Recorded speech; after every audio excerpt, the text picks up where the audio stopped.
जय हिंद दोस्तों। आज मैं अभय एक नए नाम और एक नए जोश के साथ आ पहुंचा बाबा का आशीर्वाद लेने मध्य प्रदेश के एक बहुत ही सुंदर और धार्मिक दृष्टिकोण से महत्वपूर्ण शहर उज्जैन, जिसका पहले नाम अवंतिकापुर भी था और जिसे महाकाल की नगरी के नाम से भी जाना जाता है।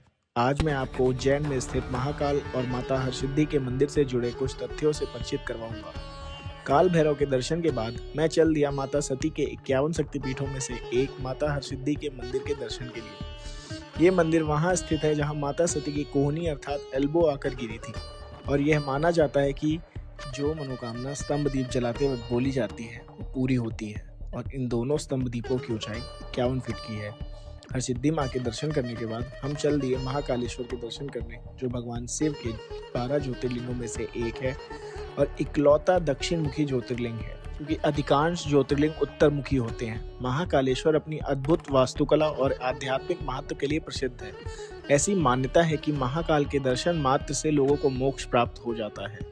और मान्यता यहाँ की ये भी है कि यहाँ पर कोई भी राजा या मंत्री कभी भी दर्शन करने के बाद रात नहीं गुजारता है। अगर वो रात यहाँ गुजारता है तो या तो उसकी मौत हो जाएगी या उसकी सरकार गिर जाएगी, क्योंकि यहाँ के राजा हैं स्वयं महाकाल। इस धार्मिक मान्यता को बल देने के लिए बहुत सारी कहानियां हैं, जिनमें से एक है कि हमारे देश के चौथे प्रधानमंत्री श्री मोरारजी देसाई ने 1979 में महाकाल के दर्शन के बाद रात यहीं बिताई थी, जिसकी वजह से कुछ ही समय के बाद उनकी सरकार गिर गई थी। इस धार्मिक मान्यता को बाद में कर्नाटका के मुख्यमंत्री BS येदियुरप्पा ने भी बल दिया। उन्होंने भी दर्शन के बाद रात उज्जैन में व्यतीत और दौरे के बाद कुछ ही दिन के अंदर उन्हें भी अपने पद से इस्तीफा देना पड़ा। यहाँ पर कभी भी मंदिर के सामने से कोई भी बारात नहीं निकलती है और ना ही कभी कोई महाकाल के सामने से घोड़े पर बैठ के निकलता है।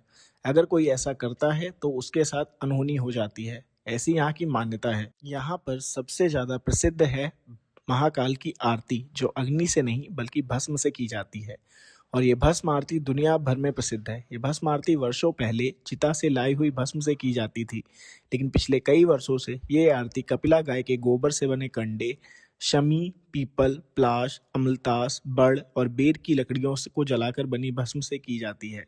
और इसी के साथ मैं अभय आपसे और उज्जैन शहर से विदा लेता हूँ। अगले हफ्ते आपसे फिर मिलेंगे अभय बियॉन्ड बॉर्डर्स के साथ, किसी नई जगह, किसी नई कहानी और कुछ अनसुने रहस्यों को लेकर। जय